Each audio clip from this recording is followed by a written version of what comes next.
বাংলাদেশ সাংবাদিক কমিউনিটি এর প্রতিষ্ঠাতা ও দেশ বরেণ্য সাংবাদিক মরহুম সাইদুর রহমান রিমনের প্রথম মৃত্যুবার্ষিকী উপলক্ষে শুক্রবার বাদ আসর চট্টগ্রামের কাজীর Deuri city ৩১ batch club Apollo shopping সেন্টারে চট্টগ্রাম রিপোর্টার্স অ্যাসোসিয়েশন আয়োজিত এ দোয়া ও মিলাদ মাহফিল অনুষ্ঠিত হয়েছে। বিএন মিডিয়া এজেন্সির সার্বিক তত্ত্বাবধানে অনুষ্ঠানে বক্তারা বলেন, সাইদুর রহমান রিমন ছিলেন একজন সাহসী, নীতিবান ও মানবিক সাংবাদিক। তিনি সাংবাদিকদের অধিকার রক্ষা এবং পেশার উন্নয়নে আজীবন কাজ করে গেছেন। তার আদর্শ, কর্মনিষ্ঠা ও সততা নতুন প্রজন্মের সাংবাদিকদের জন্য অনুপ্রেরণার উৎস হয়ে থাকবে।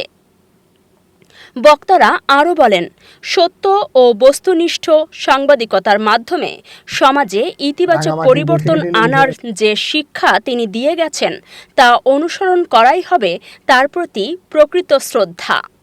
সাংবাদিক সমাজে তার অবদান দীর্ঘদিন স্মরণীয় হয়ে থাকবে।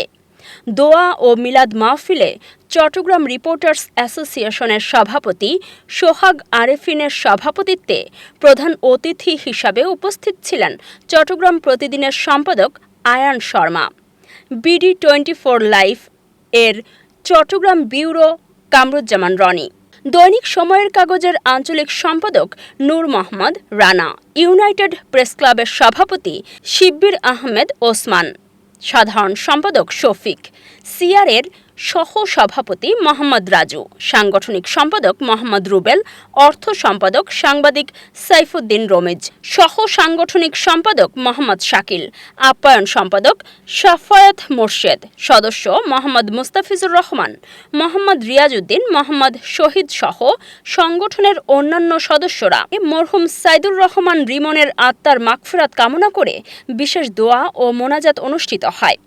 অনুষ্ঠানে উপস্থিত সবাই তার বিদেহী আত্মার শান্তি কামনা করেন এবং শোক সন্তপ্ত পরিবারের সদস্যদের প্রতি গভীর সমবেদনা জানান। সকাল 11টার আগেই তার মৃত্যুর খবরটা শুনলাম। আসলে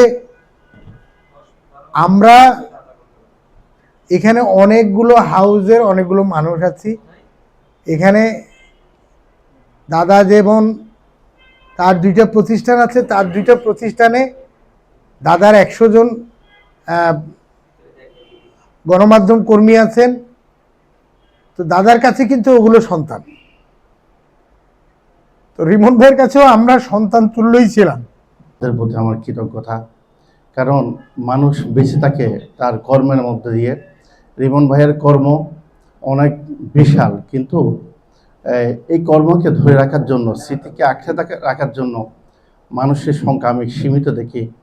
আমি সত্য কথা যদি বলতে যাই, রহস্যময় মৃত্যুটার আজকের দিন পর্যন্ত আমরা অনেক মৃত্যুর ইতিহাস লিখি, আমরা অনেক মৃত্যুর রহস্য বের করার চেষ্টা করি, কিন্তু আমরা খোদ আমাদের একজন প্রিয়জন সাইদুর রহমান রিমন ভাইয়ের মৃত্যুর রহস্যটা আজকের দিন পর্যন্ত অজানা রয়ে গেছে।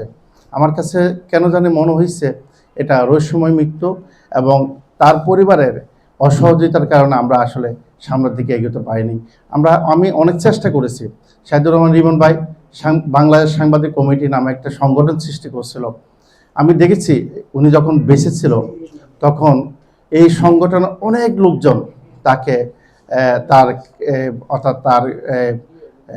শক্তির উপর ভর করে পুরো বাংলাদেশের নেতৃত্বে জায়গায় এসেছিল। শুধু আজকে অবাক হই, সেই নেতৃত্ব আজকে কোথায়? তারপর আপনার কর্মকে আঁকড়ে ধরে রাখতে পারবে। আসলে আজকে মনে হচ্ছে সাইদুর রহমান রিমন ভাই সত্যিকার মানুষ চিনতে ভুল করেছে। এই ভুলটা যাতে আমরা না করি, আমাদের প্রতিটা, আমার আজকে মঞ্চের আশেপাশে যারা আছেন, মঞ্চের সামনে সবাই আমার সহকর্মী,